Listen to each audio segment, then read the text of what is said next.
Canada's about to pass a budget, $116 billion in spending in new megaprojects. But you know what's missing? No deal with the US, no deal with Trump. Why is that? Can Canada still be considered a trusted trading partner for the US? I have to ask you, after Trump looks at it and calls Canada dirty, say we play dirty tricks, and the level of security threats that the US feels, everything from drugs, which I've done other videos on, to the border, which we also talked about for not making it happen, and Trump has closed off negotiations. They cheated badly. Canada got caught cheating on a commercial. Can you believe it? Well, you know, it's a crooked ad. I heard he's arrogant.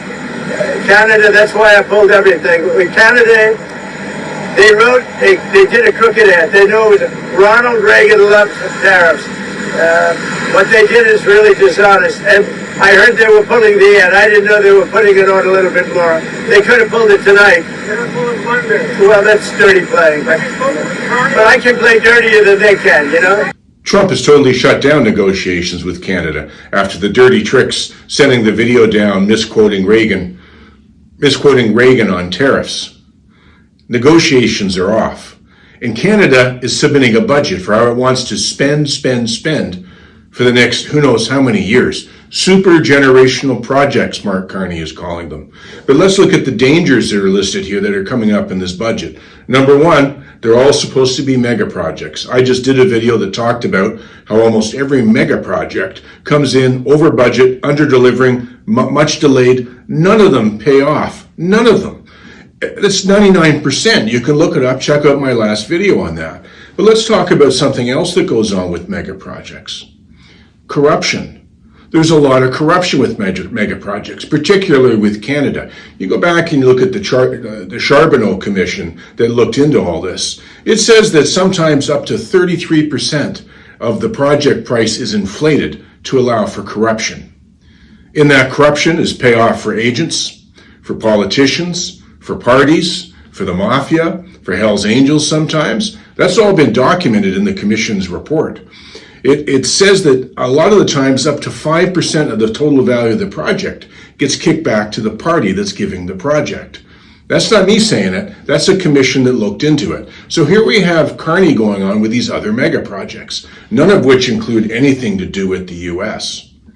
So while he's talking about moving and spending billions and billions and billions of dollars, revenue is probably going to fall down because of the lack of a trade deal with the US, the major trading partner. Jobs are all disappearing. It's going to be harder to pay those bills. But Carney, the banker, has played a game where now he's changing how he decides to report how much money Canada owes. Let me give you an example for a little metaphor of what it is he's talking about. He no longer wants to give the number of debt to gross domestic product, meaning how much debt do you have versus how much do you earn. He instead wants to give you a number of how much is your minimum payment on the debt that you have relative to how much money that you make. Imagine you run your credit card like this. These numbers are approximate, but you're a family, you have an income of $100,000. But in Carney's case, you're going to have credit card debt of $110,000 right now. This is what Carney wants to spend on. So Carney says, forget about the $110,000 we owe. Look at our minimum payment. We can make our minimum payment. In fact, we can continue to borrow and borrow and borrow because we can make the minimum payment on that credit card. That's essentially his rationale for why we should be borrowing more money. Going into this, what is certainly going to be a trade down storm with the US with less money. But let's look and see what goes on with Canada. As I said, with the corruption that's here, and I'm going to do another video after this, a bit more follow-up on what more serious corruption there may be to be looked at with this party, with Carney. And don't forget, Carney has all of his issues with his conflicts of interest. And already some of the deals are looking like they're involving his conflict of interests. So we need to get this looked at, and no wonder there's not going to be a trade deal with the US. Canada doesn't seem to be a trusted trading partner. Now stay tuned. I'll be doing another video after this one that goes a little bit more in depth into some specific corruption that I believe really needs to be brought forward that hasn't been heard about yet. My name is Ross McLean, former law enforcement officer.